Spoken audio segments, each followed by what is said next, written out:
حدیث قصہ کا ایک ترجمہ ہے کہ جب ہم ترجمہ کرتے ہیں انی سلم لمن سالمہم انی سلم لمن سالمکم وحرب لمن حاربکم. عام طور پہ اس کا ترجمہ کیا کیا جاتا ہے کہ میں جنگ کروں گا اس سے جنہوں نے تم سے جنگ کی، میری صلح و آشتی ہے محبت اس کے ساتھ جو تمہارے ساتھ کرے. تو یہ ترجمہ کر دیا جاتا ہے، لیکن یہ اشرف الانبیاء کے قول کے مطابق نہیں ہے. اس میں زیادہ فصاحت و بلاغت ہے، اور اس ترجمے میں وہ فصاحت و بلاغت نہیں ہے کہ میں جنگ کروں گا، نہیں. اب یہاں پر ہم توجہ دلائیں کہ یہ کہنے والے کون ہیں؟ اشرف الانبیاء. اشرف الانبیاء کے لیے اللہ سبحانہ و تعالیٰ نے کیا فرمایا ہے؟ وَمَا أَرْسَلْنَاكَ إِلَّا، کہ وہ رحمت للعالمین ہے. وَمَا أَرْسَلْنَاكَ إِلَّا رَحْمَةً لِلْعَالَمِينَ، وہ عالمین کے لیے رحمت ہے. اب عالمین جو ہے اس کی حد و حدود نہیں ہے، یاد رکھیں. معرفت خداوند تبارک و تعالیٰ کے لیے جتنے بھی یہ سبجیکٹ ہیں، فزکس ہو، کیمسٹری ہو، جیولوجی ہو، باٹنی ہو، بائیولوجی ہو، یہ سب معرفت خدا کے ہیں. اس میں جو بربادی لگتی ہے وہ جب لگتی ہے کہ جب اس کو پاس کرنے کی نیت سے اور رٹنے کی نیت سے سبجیکٹ سمجھا جائے، ورنہ ان تمام سبجیکٹ میں اللہ سبحانہ و تعالیٰ کی عظمت کی علامتیں ہیں. لیکن ان سب سے زیادہ جو عظمت والا ٹاپک ہے وہ کیا ہے؟ وہ ایسٹرونومی ہے. ایسٹرولوجی الگ ہے، نومی الگ ہے. ہم ایسٹرونومی کی بات کر رہے ہیں کیونکہ اس سے پتہ چلتا ہے دنیا کی، نہ کہ دنیا معذرت، کائنات کی عظمت کیا ہے. اور جب بھی میں ذکر کرتا ہوں تو میں کہتا ہوں کہ معرفت خداوند تبارک و تعالیٰ کے لیے ایسٹرونومی کا جو ایک خاص ورڈ ہے جو اسکیل کے طور پر استعمال ہوتا ہے، وہ واقعاً معرفت خداوند تبارک و تعالیٰ کے لیے سب سے بہترین ہے. وہ جانتے ہیں کیا ہے؟ اور اس نیت سے کبھی دیکھنا چاہیے، سوچنا چاہیے. وہ جملہ ہے لائٹ ایئر. Light year. اب یہ لائٹ ایئر کیسے نکلتا ہے؟ اس کو میں ہمیشہ بیان کرتا ہوں، یاد رکھیں معرفت خدا کے لیے سب سے بہترین موضوع ایسٹرونومی ہے، سب سے بہترین، کیونکہ وہ عقل حیران رہ جاتی ہے، انسان بالکل پریشان ہو جاتا ہے. 1 سیکنڈ میں لائٹ کتنا ٹریول کرتی ہے؟ 1,86,000 کلومیٹر میں تقریباً بن جاتا ہے 3 لاکھ. اس 1 سیکنڈ کی جو رفتار ہے لائٹ کی، اس کو ملٹیپلائی کریں 60 سے تو وہ بنے گا 1 لائٹ منٹ، کیونکہ اتنا بڑا فگر ہو جاتا ہے کہ لکھا نہیں جاتا. 1 منٹ کو ملٹیپلائی کریں 60 سے تو کیا بنے گا؟ 1 لائٹ آور. اس کو ملٹیپلائی کریں 24 سے تو بنے گا 1 لائٹ ڈے. اس کو ملٹیپلائی کریں 365.8 سے تقریباً تو بنے گا 6 سے تقریباً، تو پھر بنے گا 1 لائٹ ایئر. اس کو لکھ سکے تو لکھ لے، ابھی نہ لکھ سکے تو بس یہی کریں کہ جو ناسا والے بھی کرتے ہیں، 1 لائٹ ایئر. 1 لائٹ ایئر کتنا ڈسٹینس ہوتا ہے پتہ؟ 1 لائٹ ایئر ہی ہوتا ہے، یہی کہا جا سکتا ہے. یعنی 1 سال میں جتنا لائٹ ٹریول کرے گی، جو سب سے زیادہ فاسٹسٹ چیز ہے، 1 سیکنڈ میں آلموسٹ 3 لاکھ کلومیٹر. کوئی چیز کر سکتی ہے سفر اتنا؟ کرے گی تو وہ جو نیوٹن والا موضوع ہے، کیا ہے وہ 3=mc²، وہ والا گیم والا. خیر وہ الگ ہے. لیکن یہاں پہ سوال یہ پیدا ہوتا ہے کہ 1 لائٹ ایئر آیا سمجھ میں. ابھی اگر کہ 1 ملین لائٹ ایئر تو کیا ہوگا؟ تو یہاں پر انسان صرف ایک کام کرے، بیٹھے ہوئے بھی ہیں ہم لوگ تو اللہ سبحانہ و تعالیٰ کو سجدہ کریں، سبحان اللہ والحمدللہ. تو یہ جو ہم نے ذکر کیا، بعض دفعہ بعض مومنین جو ہیں وہ ان چیزوں کو پسند نہیں کرتے تو نہ کریں. ہماری ہمیشہ روش یہ رہی ہے، بقول ہمارے استاد کے جو کہنا ہے کہہ دو، اور آخر میں کہو ثم ماذا، کیا کر لو گے، کیا ہو جائے گا، جو کرنا ہو کر لیجئے گا. دوسری بات یہ ہے کہ دنیا میں 7 ارب کے قریب لوگ ہیں. اللہ سبحانہ و تعالیٰ کا شکر ہے کہ ہم یہ جو تھوڑے سے 7 ارب لوگ ہیں نا، تھوڑے سے 7 ارب، ان کی زیادہ فکر نہیں کرتے. ہم ایک کی فکر کرتے ہیں جو حجت خدا ہے. تو اب جب بھی آپ ہیں گے نا 1 light year, 1,000 light year, 1 million light year, تو لا محالہ آپ کو ہماری یہ گفتگو ذہن میں آئے گی.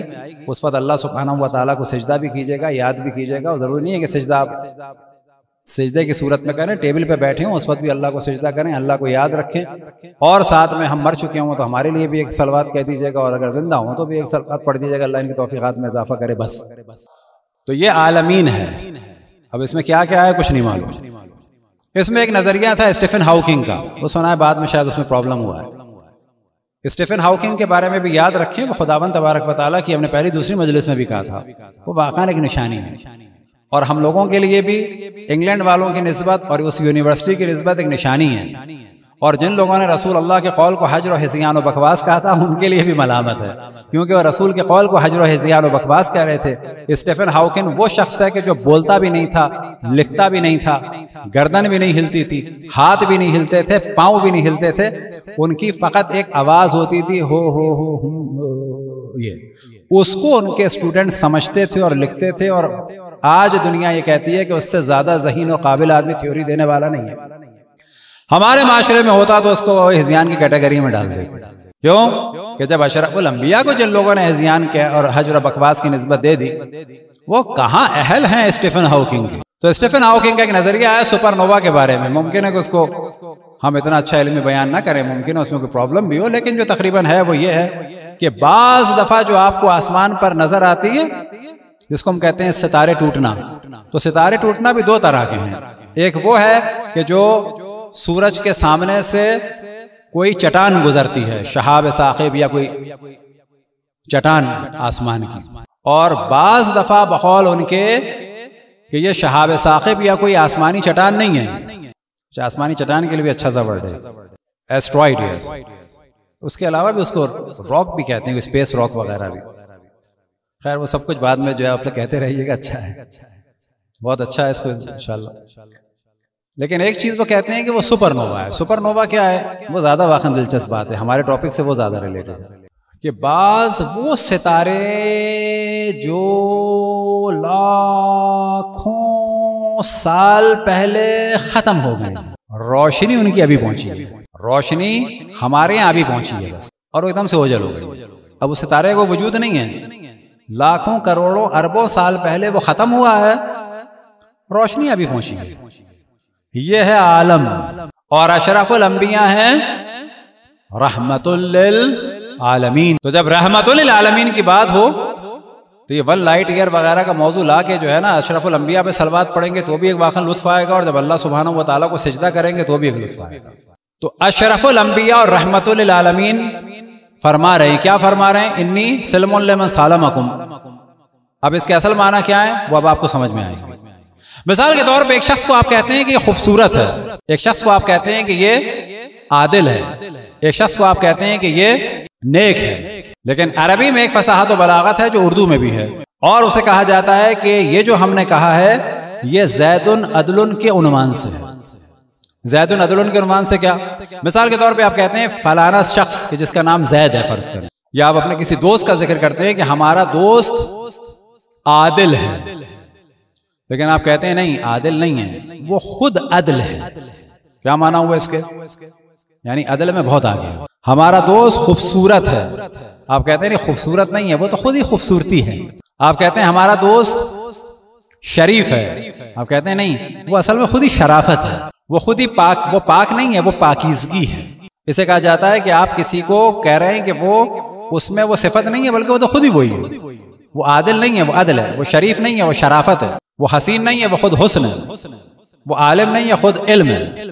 تو یہاں پر اشرف الانبیاء اسی عنوان سے کہہ رہے ہیں، وہ یہ نہیں فرما رہے کہ جو تم سے جنگ کرے گا میں اس سے جنگ کروں گا، نہ، وہ فرما رہے ہیں انی سلم لمن سالمکم وحرب، وہ یہ نہیں کہہ رہے انی احارب، نہ، احارب ہوتا تو ترجمہ ہوتا کہ میں جنگ کروں گا، یہاں پر انہوں نے فعل استعمال نہیں کیا ہے، فرمایا انی سلم لمن سالمکم وحرب لمن حاربکم۔ تو کیا مراد ہوگی اس کی کہ اب آپ یہاں پر سوچیں رحمت للعالمین کو ذہن میں رکھیں، عالمین کو ذہن میں رکھیں، جو تمام عالمین کے لیے رحمت ہے، وہ فرما رہے ہیں کہ میں سلامتی ہوں ان کے لیے کہ جو ان سے محبت کریں اور ان کے ساتھ سلامتی کے ساتھ پیش آئیں، اور وہ رحمت للعالمین فرما رہے ہیں کہ میں خود جنگ ہوں ان سے جو ان سے جنگ کریں۔ اب آپ تصور کریں کہ رحمت للعالمین فرما رہے ہیں کہ میں جنگ ہوں، میں جنگ کروں گا، یہ چھوٹی بات ہے، وہ فرما رہے ہیں میں